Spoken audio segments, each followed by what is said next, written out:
Commander, let's light the sky. Training sharper drone pilots, learning how to fly. Mission ready mindset, safety leading every plan. Skills that build confidence from takeoff through the scan. Tune in at Sky Commander, come join the crew today. Learning smart, fly with purpose, level up your way. We see more, no sooner, that's the edge we're here to spread. See above, go beyond, get ahead.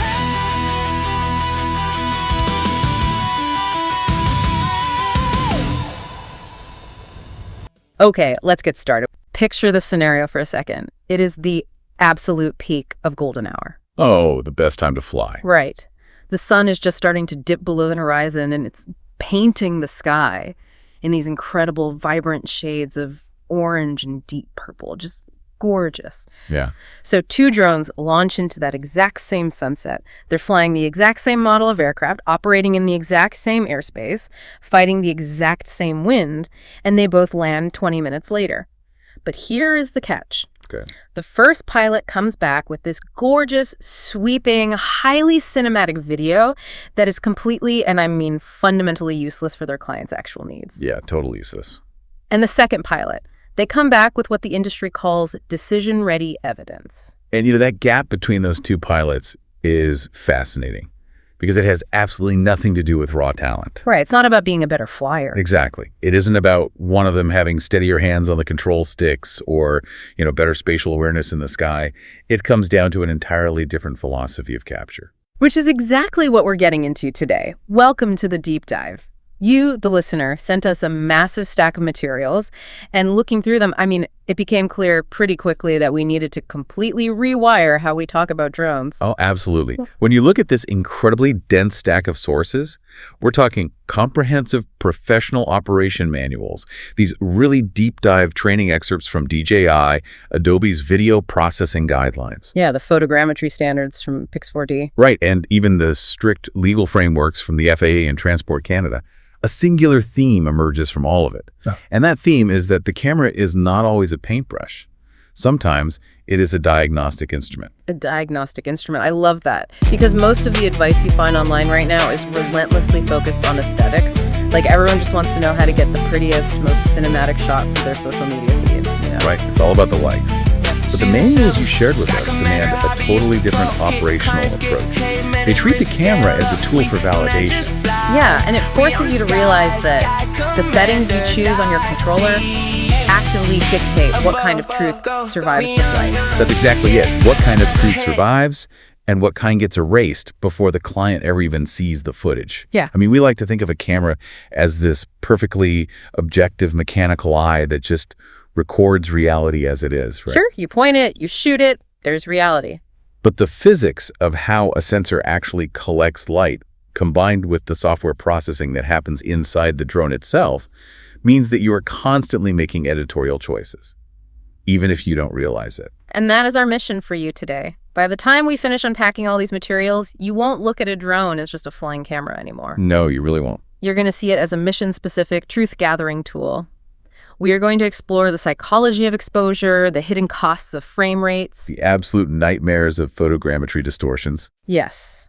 And those unforgiving regulatory environments that dictate how these flying sensors operate. So let's jump right in. Looking at the foundational materials you provided, everything seems to hinge on what the training manuals call the Great Divide in professional drone work. The Great Divide. It's this fundamental split between 2 different masters. Emotion and judgment. And that right there is the core mindset shift. Every single time you power on that aircraft, you have to ask yourself which master your camera is serving on this specific flight. Right. If you are serving emotion, your goal is to help a person feel something. You're trying to manufacture a mood or awe or excitement or maybe a sense of luxury. So this is the realm of the real estate listing or a tourism commercial, high-end brand marketing, that sort of thing. Exactly. But if you are serving judgment... That feels like a completely different language. Because it is. It really is. Yeah. Evidence video, serving the judgment master, is entirely designed to help a person make a decision. Okay, give me an example. Well, think about a structural engineer watching your video. They don't want to feel awe when they look at a bridge. Right. Awe is probably the last thing they want to feel about a bridge support. Exactly. They want to know if the concrete spalling on that bridge support is severe enough to require an immediate lane closure. Wow. Yeah, the stakes are way higher. or an insurance adjuster. They need to know exactly where the hail damage is located on a roof, and they need to be able to defend that conclusion in a legal dispute later. Okay, the sources make a really interesting point here that kind of blew my mind. The aircraft, the sky, the lighting conditions, the wind, and the camera sensor itself might be totally identical. Identical. But the goal completely alters your capture strategy. You actually have to fly differently. You do. I mean, think about the mechanics of cinematic flying for a second. If beauty is your master, you prioritize smooth, continuous motion. Right. You want those elegant reveals where the camera slowly tilts up to reveal a landscape. Exactly. You want pleasing light, deep shadows for contrast, and a tasteful amount of motion blur so that the movement feels natural and expensive. The movement of the drone itself is part of the art you're creating. But if I'm gathering evidence, I assume I don't want the camera swooping around like a Hollywood movie. Definitely not. If evidence is your master, movement actually becomes secondary to readability. You prioritize readable detail, stable exposure, and repeatable angles. So no sweeping continuous orbit. No. Instead of that, you want slower passes. You want these steady hover moments where the drone just sits in the sky for 5 seconds, perfectly still, letting the camera capture a crystal clear frame of a specific defect. Okay, let's use the roof example from the DJI training materials you sent us, because this scenario really made the concept click for me. Let's say you're hired to film a house's roof. Okay. Same house, same day, same drone. But in scenario A, you're filming this roof for a local roofing company's marketing website. They want to show off their craftsmanship. Right. So in that context, the roof is functioning as a symbol of trust. The client wants the property to look professional, secure, and reassuring to potential customers. So you wait for that golden hour light we talked about at the start. Exactly. You wait for golden hour. You fly a wide, sweeping orbit around the chimney. You allow for a smooth, cinematic blur in the background that makes the video feel high-end. You're essentially selling a feeling of competence. Okay, but in scenario B, a massive hailstorm just rolled through the neighborhood, and you are filming that exact same roof for an insurance claim. Certainly. The roof is no longer a symbol. The roof is the actual subject of a forensic investigation. Right. If you fly that same fast, cinematic, sweeping orbit that you use for the marketing video, you're going to ruin the data. Wait, really? Just by flying fast? Yes, because that tasteful motion blur that made the marketing video look so expensive, it's going to smear the edges of the shingles. It's going to blur those tiny pockets of granule loss caused by the hail impacts. It will completely hide the exact defect the insurance adjuster needs to see to approve the homeowner's claim. Wow. It's almost like dressing in a tuxedo to go rock climbing. Oh, that is perfect. Yes. Right. Like, sure, the suit is objectively beautiful. It's tailored perfectly. You look fantastic. But you're going to fall off the mountain because you wore slippery dress shoes instead of chalk and climbing gear. Yeah. You completely failed to equip yourself for the actual environment. That is a brilliant way to frame it. You brought the wrong tools to the job, even if those tools are objectively high quality. And the materials point out a trap that so many beginner commercial pilots fall into. What's the trap? They look at raw evidence footage, which is often shot at midday to avoid shadows, or with very sharp, jittery movements, and they think, oh, this is just ugly amateur footage. They just assume that because it doesn't look like a movie, it must be bad. Exactly. But the manuals argue the exact opposite. That evidence work is actually incredibly demanding. Highly demanding. It requires strict discipline. It needs clean structure, logical sequencing, and highly stable framing. It isn't just sloppy video, it's forensic capture. Like inspecting a cell tower? Yes, if you're inspecting a cell tower, you need wide shots to show the overall context and location of the tower, then medium shots to show the condition of specific antenna sectors, and extreme detail shots of individual mounting bolts for defensibility. Which brings up a really uncomfortable realization when you read through the lighting sections of these manuals. A beautiful shot one that is perfectly exposed to show off a dramatic, moody sky with warm lighting can actually actively hide the very defects a decision maker needs to see. That's true. Beauty can be the literal enemy of truth. How so? Well, think about golden hour again. The sun is very low on the horizon, right? All right. That creates long, deep, dramatic shadows. Now, if you are inspecting a brick facade on a building, a massive structural crack might be completely buried in the deep shadow cast by a nearby balcony. Oh, wow. I wouldn't have thought of that. Yeah, and that warm golden light. It might also mask the true color of rust or water stains, making them look like natural discolorations. So if we realize that treating our drone like a cinematic tool can actually blur or hide the evidence, we have to figure out how to stop the camera from doing that. We have to take manual control. Absolutely. And going through the sources you provided, that forces us to confront the deep physics of how a camera actually collects light. Yeah, because you cannot override the camera's artistic impulses unless you understand its mechanical limitations. And that requires a deep dive into the exposure triangle. The exposure triangle. Right, which is the fundamental light budget of any camera system. Now, anyone who has picked up a traditional DSLR camera or even taken like a high school photography class knows the classic exposure triangle. It's aperture, shutter speed, and ISO. It's a balancing act. Yes. But the manuals highlight that this triangle is under a very unique kind of pressure when you put it in the sky, especially with modern drones.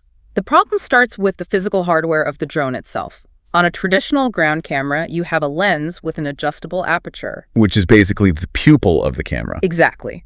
You can open it wide to let in a massive amount of light, or you can close it down to a tiny pinhole to restrict the light. Like squinting your eyes when you walk out into bright sunlight. Like squinting your eyes, yes. And high-end enterprise drones, like the DJI Mavic 3 Pro or the Inspire series, they do have variable apertures. You can adjust them from f2.8 down to f11. And here's the big, but for most people listening. Yes, many of the most popular professional and prosumer drones that people actually use in the field, like the DJI Mini 4 Pro or the Air 3, have a fixed aperture. A fixed aperture. Yes. To save weight and keep the gimbal small, the lens is permanently locked. On the Mini 4 Pro, it is permanently locked at f1.7. So the camera's pupil is just permanently dilated? Wide open. It's wide open all the time, no matter how bright it is outside. Yes, and because you cannot close that pupil to restrict light, your traditional exposure triangle just collapses. You lose a crucial leg of the stool. So what's left? Well, in the real-world reality of drone operation with these fixed aperture aircraft, your field triangle effectively becomes shutter speed, ISO, and a physical accessory. Neutral density or ND filters. Okay, ND filters. Right. Those are your only three levers to control the light budget. Okay, let's break those down, because the way these manuals describe shutter speed completely shifted my perspective. It's usually a light bulb moment for a lot of pilots. Oh, for sure. Because a lot of people, myself included, kind of intuitively think of shutter speed as just a brightness style. If the image is too bright, you make the shutter faster to darken it. If it's too dark, you slow the shutter down to brighten it. Yeah, but the source material is very explicit that shutter speed is heavily misunderstood. It is actually a motion control tool. A motion control tool. Okay, calling it a brightness style is a dangerous oversimplification then. Extremely dangerous. Shutter speed dictates the exact slice of time the camera sensor is exposed to the physical world for every single frame of video. It is literally slicing time. Okay, walk me through that. How does slicing time affect what we see? Okay, if you use a very fast shutter speed, say 11,000th of a second, you are taking an infinitesimally tiny, rapid slice of time. Because the slice is so fast, nothing in the frame has time to move while the sensor is recording. So it completely freezes motion. It freezes it perfectly. Which sounds perfect for evidence gathering. It is essential for evidence gathering. Imagine you're inspecting a cracked ceramic utility insulator on a high-voltage power line. Great, I'm picturing it. You're flying 100 feet in the air. The wind is blowing at 15 miles per hour. The drone is vibrating to maintain its position. The gimbal motors are working overtime to stabilize the camera. And the power line itself is swaying in the wind. That's a massive amount of micromotion happening all at once. Exactly. So if you use a slow shutter speed... The sensor is exposed for a longer slice of time. Right. And during that longer slice, the drone vibrates, the line sways, and that tiny hairline crack on the insulator smears across several pixels on the sensor. Oh, so the resulting image is blurry. Yes.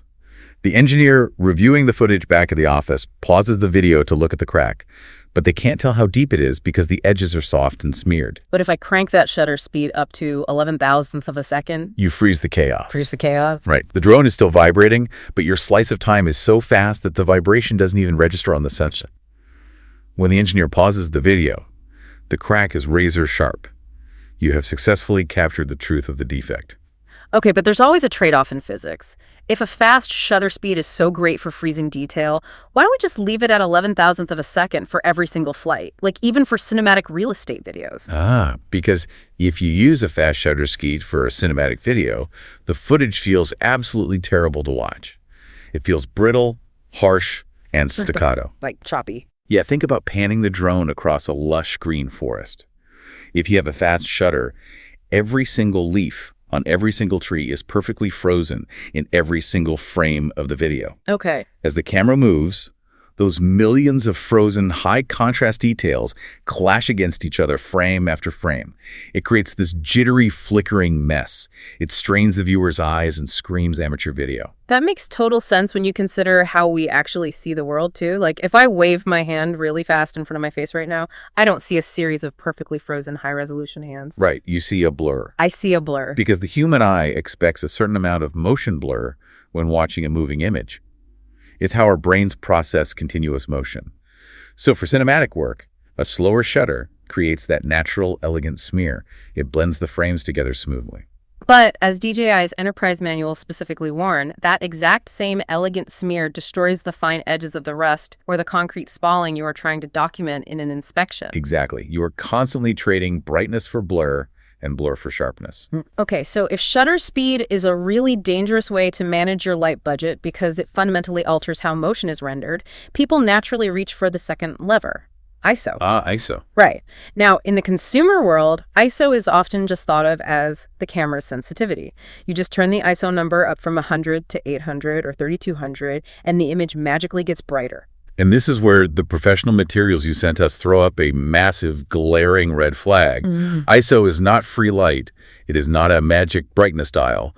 ISO is electronic signal amplification. Okay, I really want to dig into this because the technical explanation of ISO is something most drone pilots completely gloss over. For sure. How does the sensor actually collect light, and what is ISO actually doing to that process? Okay, think of your drone's camera sensor as a massive microscopic grid of millions of tiny buckets. Tiny buckets. Those buckets are called photosites. When you open the shutter, photons, particles of light rain down from the sky and fall into those buckets. Making sense so far. In bright midday sunlight, it's a torrential downpour. The buckets fill up with photons instantly, creating a strong, clean electrical signal that the camera processor easily turns into a beautiful, sharp image. But what happens at dusk? Or if I'm inspecting the underside of a bridge in deep shadow? In low light, it isn't a downpour. It's a light drizzle. Okay. You open the shutter, and only a few photons land in the bottom of the buckets. The electrical signal is incredibly weak. The image is dark. So you tell the camera to turn up the ISO. And what does that do? You're essentially telling the camera's processor, take whatever tiny amount of signal is in that bucket and electronically multiply it. You're turning up the voltage. It's like turning up the volume dial on a radio when you're tuned to a really weak, distant station. That is the perfect analogy. When you turn up the volume on a weak radio station, the music definitely gets louder. But what else gets louder? The background static, the hiss. Exactly. ISO does the exact same thing to light. Yeah. When you amplify the weak light signal, you also heavily amplify the electrical heat and digital static inherent in the sensor itself. And that digital static translates visually into what we call noise. Right. It looks like a snowstorm of colored grain dancing all over the image, especially in the dark areas. Yes. And DJI's guidance is incredibly direct about this, especially for enterprise operators. ISO should be kept at its base level, which is usually 100 whenever physically possible, and raising it should only be an absolute last resort. Okay, but I know you operate mostly in the Pacific Northwest where it's like always overcast. Oh yeah, constantly fighting the light. So you've probably fought this exact battle. Let's say I'm doing an infrastructure inspection at dusk. The image on my controller screen is practically pitch black. I can't slow my shutter speed down because the drone is vibrating and I'll blur the image. Right. Isn't cranking the ISO to 3200 or 6400 my only logical option? I mean, better to have a noisy, grainy shot of the bridge support than an entirely black screen. Right, at least I have the evidence. Okay, that logic makes sense intuitively, but it is the exact trap the manuals warn against. Why? Because you have to factor in what happens after the sensor captures that noisy image. Okay. Modern drones have powerful internal processors, and those processors are programmed by the manufacturer to absolutely hate digital noise. They think noise makes the camera look cheap. Okay, so what does it do? The moment you capture that noisy high ISO image, the drone's internal software automatically applies a heavy layer of aggressive noise reduction algorithms before saving the file to your memory card. So the robot steps in to try and fix the static? Yes, but the robot's help is devastating for evidence gathering. Because it doesn't know what it's looking at. Exactly. Noise reduction software doesn't actually know what the real details are versus what the static is. So it works by looking at a noisy pixel, looking at the pixels around it, and essentially softening and smearing them all together to blend the grain away. Wow. It acts like a digital airbrush. And the result is what the industry calls muddy footage. Oh, wow. So it's literally painting over the evidence. It is. The image might look bright enough and relatively clean on your little 5-inch controller screen out in the field, but when the structural engineer pulls that footage up on a massive 4K calibrated monitor back at the office, They realize it's all just smeared. yes, all the fine high-frequency detail has been smeared away by the digital airbrush, that rough concrete spalling on the bridge, smeared into a smooth, plastic-looking gray blob, the hairline fracture in the steel, completely erased. You didn't capture a noisy shot. You captured a legally and technically useless shot. Exactly. Noise impersonates detail, and then noise reduction destroys it entirely. That is why ISO discipline is paramount. You simply cannot rely on signal amplification to save a badly lit inspection. Okay, so this creates a really tight box for the pilot. We can't just blindly turn up the ISO without the noise reduction ruining the evidence. And we can't mess with the shutter speed without either blurring the evidence or, conversely, making a cinematic video look like a jittery strobe light. Right. You're trapped. It forces us to realize that motion itself is a highly structured language, which transitions us perfectly into understanding frame rates. Oh, frame rates. Frame rate is perhaps the most misunderstood setting on a camera menu. I would agree with that. A lot of consumer pilots treat it purely like a technical specification, like buying a television. They just go into the menu and pick 4K resolution at 60 frames per second because they assume that since 60 is a higher number than 24 or 30, it must inherently be better. More frames equals better video, right? But Adobe's video processing guidelines, which were a really fantastic inclusion in your stack of sources, by the way, make it very clear that frame rate is not just a menu setting. It is an emotional promise to the viewer. An emotional promise. Let's look at the big 3 frame rates that every drone offers. You've got 24 frames per second, 30 frames per second, and 60 frames per second. How do they actually change the language of the video? Well, 24 frames per second is the classic cinematic standard. The movie standard. Right. It's the cadence of traditional Hollywood film, dating all the way back to when they first had to standardize film speed to synchronize audio tracks in the 1920s. Oh, wow. That far back. Yeah.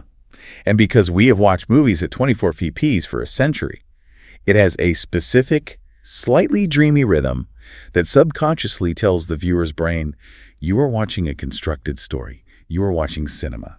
So if I want to make a majestic, moody real estate video, 24 fps is my go-to. What about 30 fps? 30 frames per second is the standard for live television, news broadcasts, sports, and a lot of online YouTube content. Okay. It was originally tied to the 60 hertz alternating current of the electrical grid in North America. That's fascinating. It is.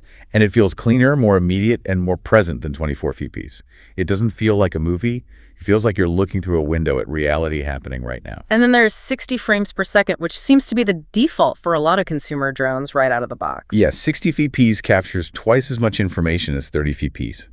It provides hyper-smooth, highly realistic motion. So when would you use it? It's fantastic if you're filming fast-paced action, like a downhill mountain biker. Or if you know you want the mathematical flexibility to slow the footage down by 50% in post-production to create buttery, smooth, slow motion. Because you have the extra frames to stretch out. Exactly. But, and here's the catch, if you play 60 TPs back in real time for a cinematic real estate reveal, it can feel too real. Too real. It has what people call the soap opera effect. Yeah. The hyper-smoothness actually destroys the cinematic illusion. I know exactly what you're talking about. But choosing a frame rate isn't just about picking a vibe, right? The sources highlight that your frame rate is intimately mathematically married to your shutter speed through something called the 180-degree shutter rule. Yes. This rule is the absolute holy grail of natural motion blur. And it connects directly back to why 24 fps looks like a movie. Okay, explain the 180-degree part. The term 180 degree actually comes from early physical film cameras. They didn't have digital sensors. They had a physical circular disc of metal spinning in front of the film strip. Okay, a spinning disc. Half of the disc was solid metal, and the other half was open, So a 180-degree opening. So as it spins, it exposes the film, then blocks the film to pull the next frame into place, then exposes it again. Exactly, because the opening was exactly half of the circle. The film was exposed to light for exactly half the duration of the frame rate. Got it. So if the camera was running at 24 frames per second, each individual frame was exposed for roughly 148th of a second. That specific mathematical relationship, a shutter speed that is twice the fraction of the frame rate, produces the exact amount of motion blur that the human eye perceives as natural and cinematic. So translate that to our digital drones today. We don't have spinning metal discs. No, but the math remains exactly the same. To achieve movement that looks realistic and professional, your shutter speed denominator must be roughly double your frame rate. Okay, let's do the math. If you're shooting the cinematic 24 frames per second, your shutter speed should be manually locked at 150th of a second. If you're shooting broadcast 30 fps, your shutter should be 160th. And if you're shooting hyper smooth 60 fps, your shutter needs to be a little 120th of a second. This blew my mind when I read it in Adobe's documentation. They explicitly note that choosing higher frame rates actually demands more light from your environment. It's basic math, but it catches so many pilots off guard. Break that down for me. Let's say you're shooting at 30 fps with 160th shutter speed. The image looks perfectly exposed. Then you decide you want to shoot some 60 fps footage, just in case you want to do slow motion later. Just flipping the setting on the controller. Right. But to maintain the 180-degree rule, your required shutter speed jumps from 160th to 1120th of a second. You have literally cut the amount of time the sensor is collecting photons in half. Yes. You just threw away half your light just by changing a setting that you thought was only about smoothness. Precisely. You are suddenly starving the sensor of light. The image goes dark. And how do you fix a dark image when you can't open the fixed aperture anymore? You're forced to raise your ISO. Exactly. Which, as we just discussed, introduces digital static, which triggers the noise reduction algorithm, which smears your footage. Every single setting on the camera is physically connected to the others. It's a domino effect. And the manuals warn that mixing these frame rates carelessly without a plan is an absolute disaster once you sit down at your computer. Oh, a total nightmare. It's almost like, imagine picking the tempo of a song before you start playing with the band. Okay. If you record the drum track at a slow, sweeping 80 beats per minute waltz, and then your bass player records their track at a frantic 140 beats per minute techno, tempo forcing those two audio tracks together in the recording studio later is going to sound like a complete train wreck. Right. You have to commit to a foundational rhythm before you start. That analogy is perfect for what happens in video editing software. Let's say you shoot some clips at 24 fps, some at 30 and some at 60, and then you drop all of them onto a single 24 fps timeline in a program like Premiere Pro or Final Cut. The software panics. Completely. It doesn't know how to cleanly divide 30 frames into 24 slots. So what does the software do? Does it just crash? No, it tries to mathematically force them to match using techniques like frame sampling or optical flow. It literally deletes frames, or it tries to computationally blend adjacent frames together to create fake intermediate frames. That sounds incredibly messy. It is. It creates bizarre visual glitches called interpolation artifacts. You might pan past a building, and the straight vertical edges of the building will look like they're warping or vibrating. Oh, that's awful. Or you might fly past a moving car, and the car will have a weird transparent ghost trailing behind it. I've seen that. Yeah, and the final product feels oddly amateurish to the client. The client might not be a video expert. They won't be able to articulate why it feels cheap, but their brain detects the stuttering, inconsistent rhythm, and the visual artifacting. All right, so let's say we've done our homework. We are highly disciplined professionals. We've locked our frame rate at 24 fps for a cinematic real estate shoot. We've locked our shutter speed at 150th of a second to get that perfect 180-degree motion blur. We understand the math. We launch the drone. Okay. But it is high noon in the middle of the summer. There is not a cloud in the sky. The sun is absolutely blazing. This is where the physical environment completely refuses to cooperate with our elegant mathematical theories. A blazing midday sun is the ultimate nightmare for cinematic drone video. Because we have locked our shutter at 150th of a second, the camera sensor is taking a relatively long, leisurely look at a very bright, highly reflective world. Right. The photon buckets are overflowing instantly. Yes. The image on your controller screen turns completely white. It is massively overexposed. All the detail in the sky and the bright surfaces is destroyed. The camera is practically screaming at you through the telemetry warnings. And if you have left the drone in auto exposure mode, which is how, 90% of drones are flown? At least 90%, yeah. The drone's onboard computer says, this is unacceptable, I have to fix this right now. And how does it fix it? It can't close the fixed f1.7 aperture. It wants to keep the ISO at 100 to avoid noise. So the only lever the auto exposure algorithm has left to pull is the shutter speed. So it cranks it. To cut the blinding light, the drone automatically cranks the shutter speed all the way up to 11,000th or 12,000th of a second. And we are right back to the staccato, jittery nightmare we talked about earlier. Exactly. The super fast shutter completely destroys the 180-degree rule. It just strips away all the natural motion blur. The cinematic footage you were trying to capture becomes brittle and harsh. The leaves on the trees flicker aggressively. Yeah, that smooth, elegant orbit you flew around the property just looks terrible. So if we refuse to raise the shutter speed because it ruins the motion, and we can't close the physical lens because it's a fixed aperture, we are completely trapped. What lever is even left to pull? You have to alter the light before it ever reaches the camera lens. Yeah. You have to use ND, or neutral density, filters. I actually love how the DJI documentation literally refers to them as sunglasses for the camera. It makes so much sense. You're just putting shades on the drone. Exactly. An ND filter is a precision-crafted piece of darkened glass that snaps directly over the drone's camera lens. Okay.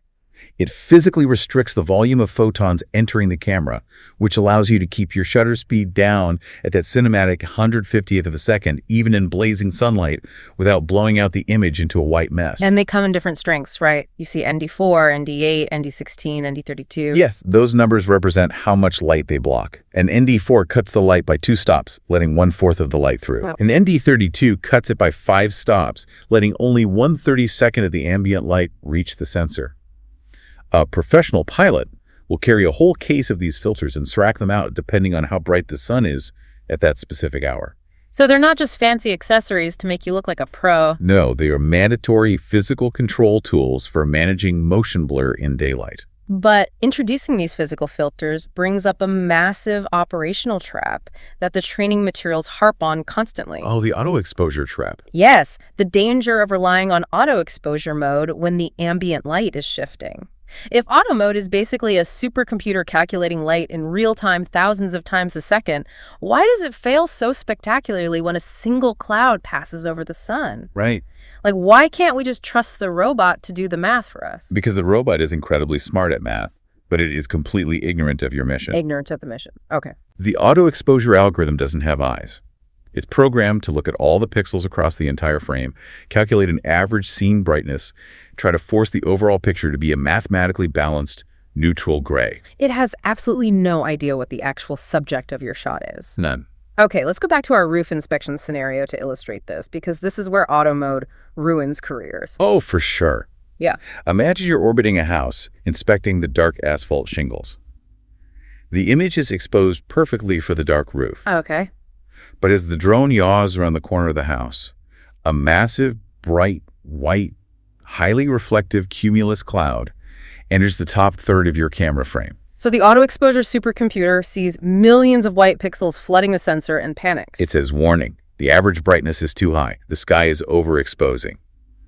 So in a fraction of a second, the algorithm aggressively darkens the entire image to save the detail in the cloud. The sky now looks beautifully blue, and the cloud is perfectly fluffy. But the dark, shadowed roof shingles you were actually hired to inspect plunge into complete, crushing darkness. The hail defect you needed to capture is now completely hidden in shadow. Exactly. That is infuriating. The software prioritized a pretty cloud passing in the background over the structural integrity of the actual subject. Precisely. And it gets worse. As you continue your orbit, that bright cloud eventually leaves the frame. The computer recalculates, realizes the frame is now too dark, and brightens the image back up again. So your footage is constantly pumping up and down in brightness as you fly. Bright, dark, bright, dark. Exposure pumping. I see it all the time in amateur drone videos on YouTube. The ground gets dark every time they look up at the horizon. Right. It is visually exhausting to watch. It destroys the consistency of the footage. It makes the video frustrating for a viewer, and for a structural inspector trying to analyze a surface, it makes the data completely untrustworthy. And this absolute intolerance for exposure pumping and inconsistency brings us to a fascinating application in the sources. Because if an exposure jump is annoying in a cinematic video, in the world of photogrammetry and mapping, it is catastrophic. Oh, it's a completely different level of failure. Photogrammetry is an entirely different beast. Break that down for us. It's the science of using hundreds or even thousands of overlapping 2D photographs to mathematically compute depth and build exact, highly accurate 3D models or 2D orthomosaic maps of the physical world. This is how drones are used in construction, mining, agriculture. Exactly. And the guidelines from software companies like Pix4D, which you included in the sources, are entirely built around one non-negotiable concept: mathematical consistency. Because the way it works is the drone flies an automated grid pattern back and forth over a site, taking photos pointing straight down. Right. Pix4D mandates that the camera must feed the software clean, matchable imagery with highly specific overlap. They require at least 75% frontal overlap, meaning each photo shares 75% of its visual data with the photo taken right before it. And 60% side overlap between the parallel grid lines. And you have to maintain a constant ground sampling distance, or GSD. Yes, GSD. Which means every single pixel on the sensor must represent the exact same physical distance on the ground, say 1 inch per pixel, throughout the entire 30-minute flight. Right. Why is the software so incredibly needy? Like, why does it need so much overlap? Because the software is playing a massive game of connect the dots.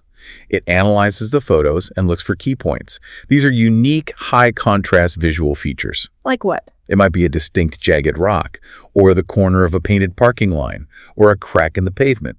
The algorithm searches for that exact same key point across dozens of overlapping images taken from slightly different angles. Okay, so by measuring how that point shifts between the photos, it uses triangulation to calculate the exact 3D depth and geometry of the object. That's exactly how it works. Okay, I think I see where this is going. If cinematic flying is like writing poetry, where you can play with the rules, bend the light, embrace shadows, and let emotion guide you, mapping is like pouring a massive concrete foundation for a skyscraper.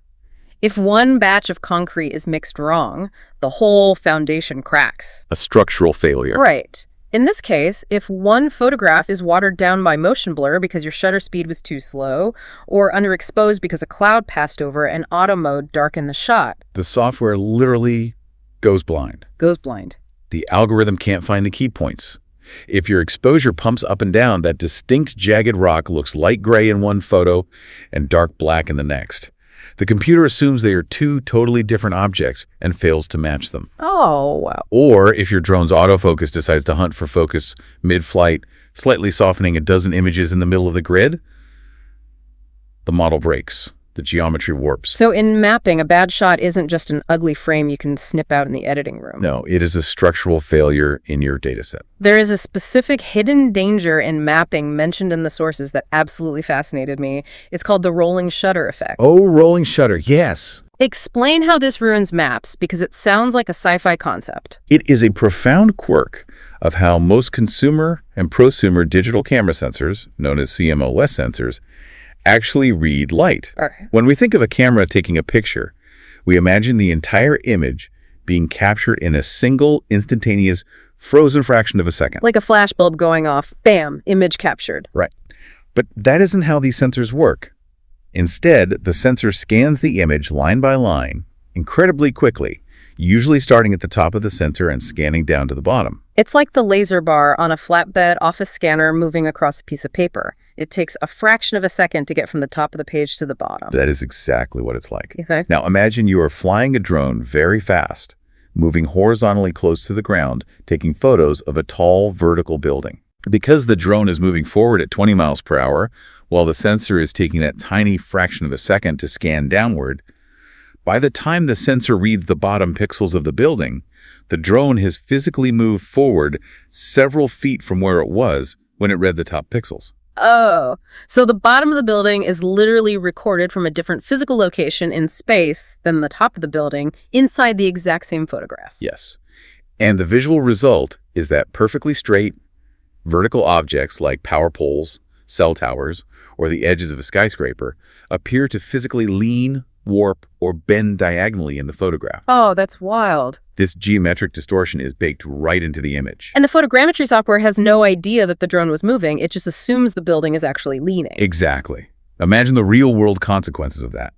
Say you're hired to map a multi-million-dollar construction site to ensure the massive concrete elevator shafts are being poured perfectly plumb and vertical. You fly the drone too fast with a rolling shutter. You process the map. The 3D model shows the concrete shafts are leaning 2 degrees to the right. The construction foreman would lose their mind.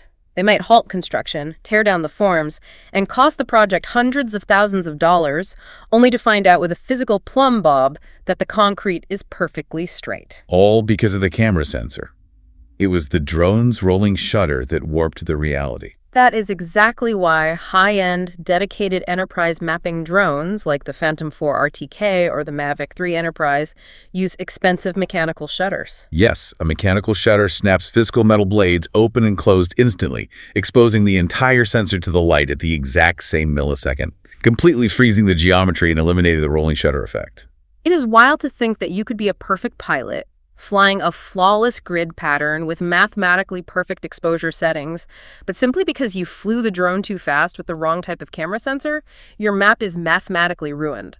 Which highlights a broader, inescapable theme in these operation manuals. The physical and operational boundaries of how you fly are just as critical as the camera settings. You cannot capture perfect, defensible data if you are operating outside the operational envelope. Never. Which brings us to the ultimate invisible boundary in the sky. Yeah. The legal frameworks. The legal box. Right, because navigating regulations isn't just about avoiding a fine from the government. These regulations act as the very framework that dictates what kind of mission is even possible. This is a fundamental, non-negotiable truth in professional drone work. A perfect cinematic shot that breaks an operating rule is a failed mission. A failed mission. The legal frameworks you provided, specifically FAA Part 107 in the United States and Transport Canada's CARS Part 9X in Canada, are incredibly dense, but they heavily prioritize one core concept above almost all others, VLOS or visual line of sight. The sources hammered this concept relentlessly. Your controller screen is not enough. Both the FAA and Transport Canada mandate that a human being, whether that is the pilot in command holding the sticks or a dedicated communicating visual observer standing next to them, must maintain actual unaided visual contact with the aircraft and the surrounding airspace at all times. Okay, I can hear a skeptical listener thinking right now, come on, I'm staring at a crystal clear, hyper bright 1000 nit 4K screen on my smart remote controller. I have live telemetry, I have GPS map overlays, I have omnidirectional obstacle avoidance sensors beeping at me if I get near a tree. Right, they feel invincible. Exactly. I can see hazards through the drone's high-resolution camera way better than I can by squinting at a tiny speck-sized gray dot against a gray sky a mile away. Why are regulators so incredibly obsessed with the naked human eye? That exact mindset is what aviation safety experts call screen confidence. Screen confidence. And it is a highly dangerous psychological illusion. Yes, your 4K screen shows you exactly what is directly in front of the drone's lens, but it gives you absolute zero peripheral awareness. Looking at a screen is like looking at the world through a paper towel tube. Ah, the keyhole versus the door. Exactly. Your screen cannot tell you that a medical helicopter is descending rapidly from above and behind the drone's field of view. It cannot tell you that a flock of seagulls is banking aggressively toward your flight path from your blind spot on the left. And by the time they cross into the camera's view. The drone sensors might beep at the last second, but by then, at combined closure speeds, it is too late to evade. True peripheral airspace hazard awareness only comes from a human eye scanning the actual dome of the sky. And this legal reality extends to FPV, or first-person view goggles, right? Oh, especially FPV goggles. Because flying with goggles feels like you are literally sitting in the cockpit of the aircraft. The immersion is total. It is total immersion.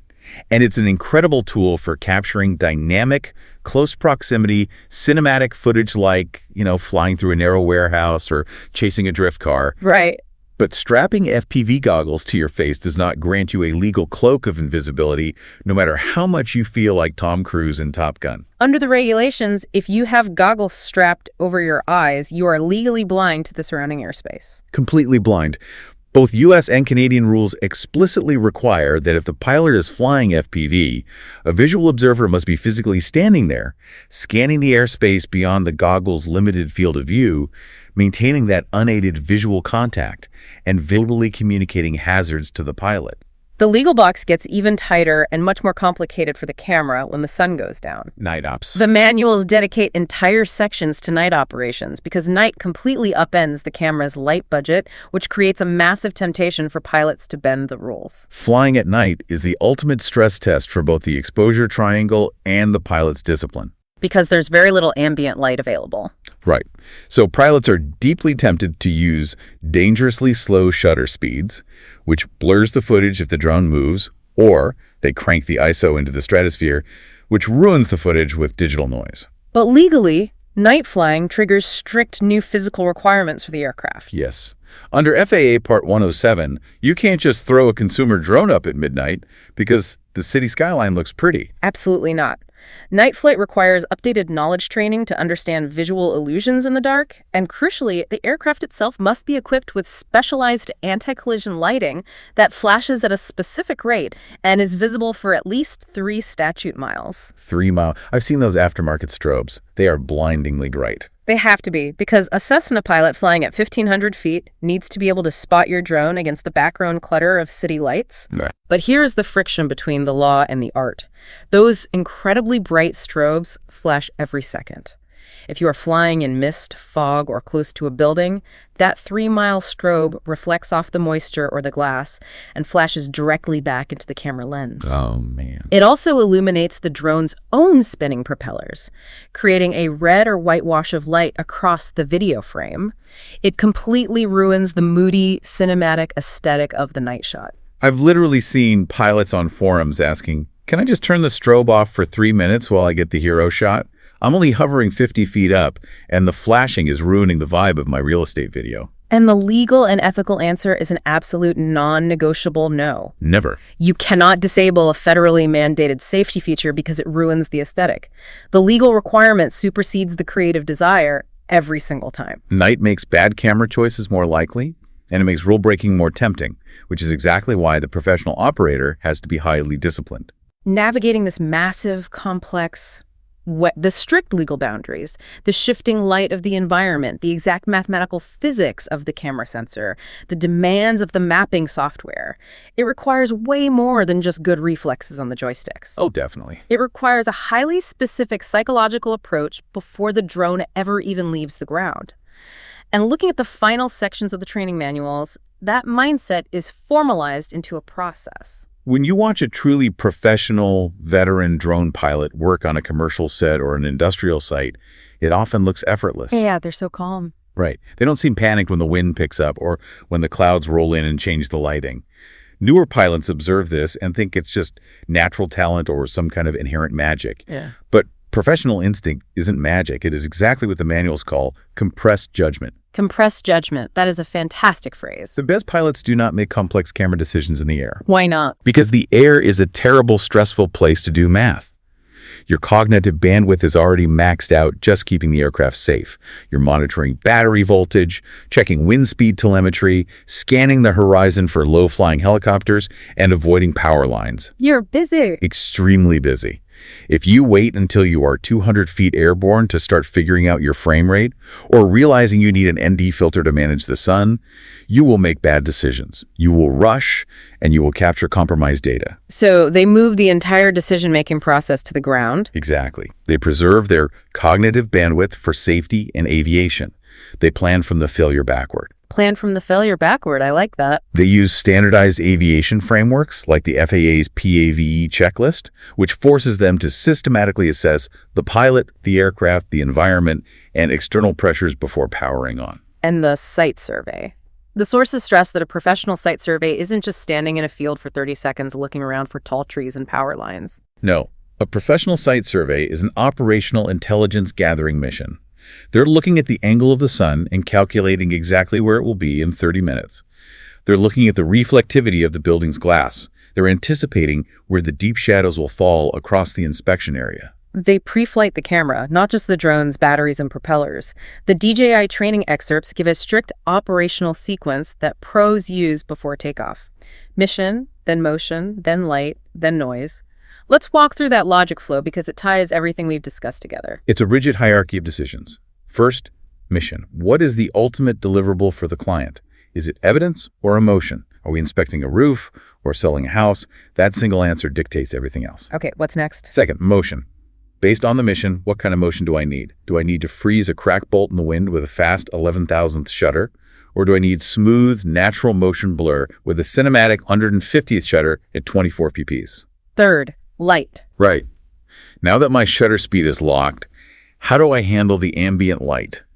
Is the scene stable, or are there fast-moving clouds that will confuse the auto exposure? Do I need to manually snap on an ND16 filter to control the harsh midday sun so I don't blow out the image? And finally, noise. If I am shooting at dusk and my image is dark, how far can I realistically push my ISO before the noise reduction algorithms smear the footage into mud? It reminds me of a Michelin star chef doing their mise en place in a high-end kitchen. Oh, that's a great comparison. Right. They don't wait until the steak is burning in the hot pan to start frantically searching for a knife to chop onions. They have every single ingredient perfectly measured, chopped, and staged in little glass bowls before they even turn on the stove. Right. A pro drone pilot does the exact same thing with their camera settings and their flight plan. They stage the logic before they launch the hardware. And the most crucial step is that they test that logic immediately. A beginner pilot puts the drone in the air and does a quick hover test at eye level just to see if the propellers are spinning properly and the drone isn't drifting in the wind. But a professional pilot does a test capture. They record a quick 10-second clip right there on site before flying the actual route. Yes. They bring the drone up, fly a quick sample maneuver over the subject, record a short clip, bring the drone back to a stable hover, and actually review the recorded footage on their high-resolution tablet screen. So they don't just look at the live feed. No, they look at the playback. They check if the motion blur feels right. They check if the glare off the roof is hiding the shingles. They zoom in to check if the shadows are clean or ruined by ISO noise. They confirm that the mission is viable before committing battery life to a 20-minute flight. Exactly. If the setup is wrong, they land, swap the ND filter, adjust the shutter, and try again. That feedback loop is incredible. It stops you from flying a perfectly executed 20-minute lawnmower grid pattern, packing up your gear, driving an hour back to the office, and only then realizing your ISO was accidentally bumped to 3200 the whole time, and the entire data set is garbage. Exactly. It's about actively removing hope from the equation. The amateur pilot looks at the screen and hopes the footage looks good enough for the client. The professional pilot knows exactly why it will work, because they controlled the physics, the software, and the environment. We have traversed a massive, highly technical landscape today through the manuals you shared with us. We started by separating the pursuit of beauty from the rigorous demands of evidence. We covered a lot. We really did. We broke down the exposure triangle and realized that for modern fixed aperture drones, it's often a tense battle between shutter speed, ISO, and physical ND filters. We exposed the hidden dangers of picking the wrong frame rate, starving the sensor of light, and blindly trusting the auto exposure robot when a white cloud passes over. Yeah, the auto mode trap. We looked at the geometric nightmares of rolling shutters, warping skyscrapers in photogrammetry, and we layered on the strict, unyielding legal realities of visual line of sight and the complexities of night operations. And we tied it all together with the mindset of the professional pre-flight compressing uncertainty, planning from the failure backward and making the hard mathematical choices on the ground so the pilot can focus on safely navigating the sky. The next time you're scrolling online and you watch drone footage, whether it's a sleek, cinematic real estate ad gliding effortlessly over a multi-million-dollar mansion, or a gritty, hyper-sharp, staccato infrastructure inspection of a rusted cell tower, or the next time you hold a remote controller in your own hands and look down at the telemetry screen, ask yourself, what master is this camera serving right now? Is it serving emotion, or is it serving judgment? Looking at these operational manuals raises an incredibly important question for the future, especially when we consider where aviation technology is rapidly heading. Oh, absolutely. Drone software is becoming increasingly autonomous. Artificial intelligence is already being integrated into flight controllers. Soon, AI will be able to automatically and perfectly correct exposure in real time without pumping. Without pumping? It'll dynamically remove unwanted motion blur on the fly.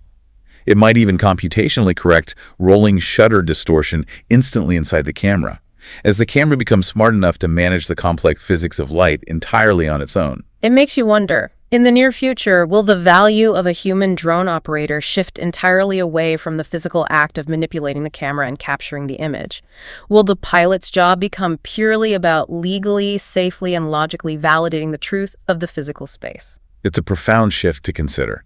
The operator moves from being a specialized aerial photographer to being an auditor of physical reality. That's a wrap on today's mission, Commander. See above, go beyond, get ahead. For more training, tools, and intel, head to skycommander.ca. If you learned something new, share it, subscribe, and leave us a 5-star debrief.